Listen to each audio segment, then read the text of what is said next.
Okay, so we're going to look at the additions to Esther. Now, I think the additions to Esther are really interesting because we looked at the additions to Daniel, and there's these sections that are kind of added into the story, the canonical story that we all know. But with the additions to Esther, it's kind of changes throughout the book. Some long sections that are added in, but also little changes here and there. Essentially, what you've got is a Hebrew version, and that's the version we're normally familiar with. It comes between Nehemiah and Job in the Protestant canon, 10 chapters. That's the Hebrew version, or translated from the Hebrew version. And then we've got a Greek version, which appears in the Septuagint, and which is longer, and that's where we find the additions from the Greek version. That means altogether 6 additions interspersed into the text, one at the beginning, one at the end, and the other 4 in between the book, to make it a bit more theological. So we've got all these, about 100 extra verses, but the key thing is that these verses seem to add a lot of interpretation to the book of Esther as we know it. What is added is theology. As we know and have learned from Bibledex, God is not mentioned at all in the, let's say, Hebrew book of Esther. There is no prayer mentioned. You don't see in a way that this is a story dealing with God. God is referred to only as a kind of background figure.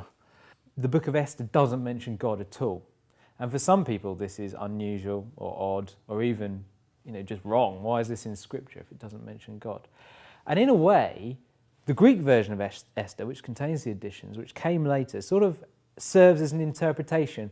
And it says, God, God, God. There's a lot of mentions of God. God is at work in everything that's going on in the story of Esther.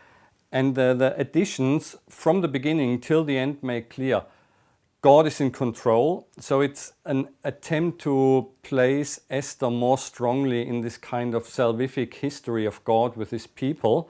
In a way, they're like asides, so adding detail. So they're not changing the story, but they're kind of explaining the story. So, for example, we hear twice in the standard Hebrew book of Esther, twice we hear about letters or edicts that the king sends out.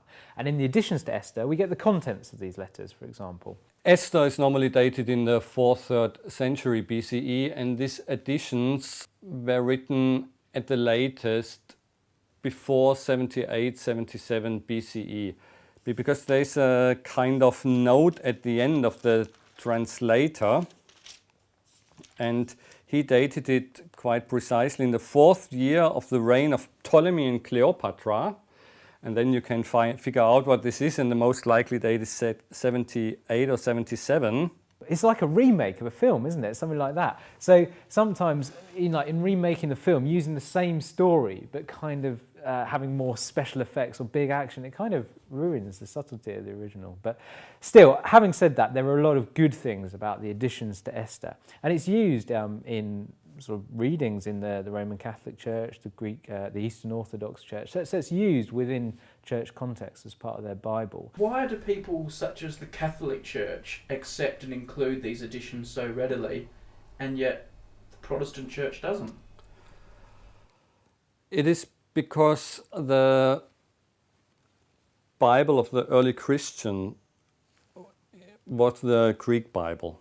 And in the Greek Bible, this is the version you find as Esther and not the Hebrew one. And because Greek, and then derived from the Greek, the Latin translation was, in a way, the Christian Bible for the centuries up to the Reformation, and only a small number through this period knew Hebrew at all and bothered about the Jewish Bible.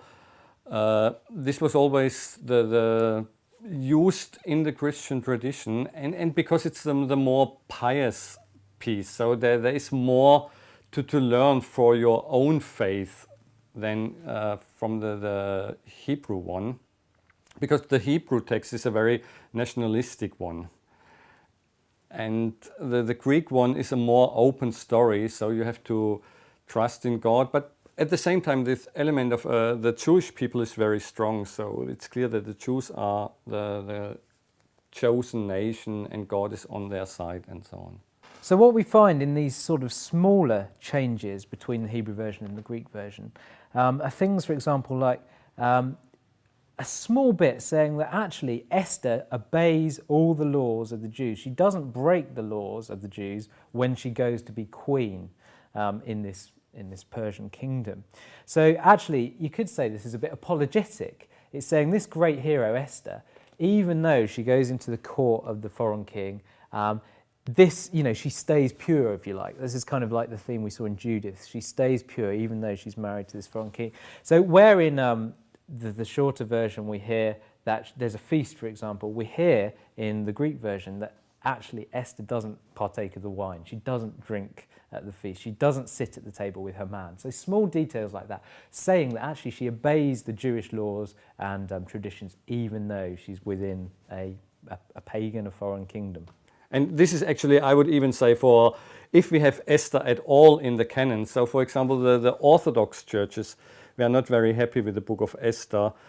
And there are some elements which try to ignore or to take Esther out of the canon. So Esther is one of the books which was always at the margins of the canon because it has no strong religious value.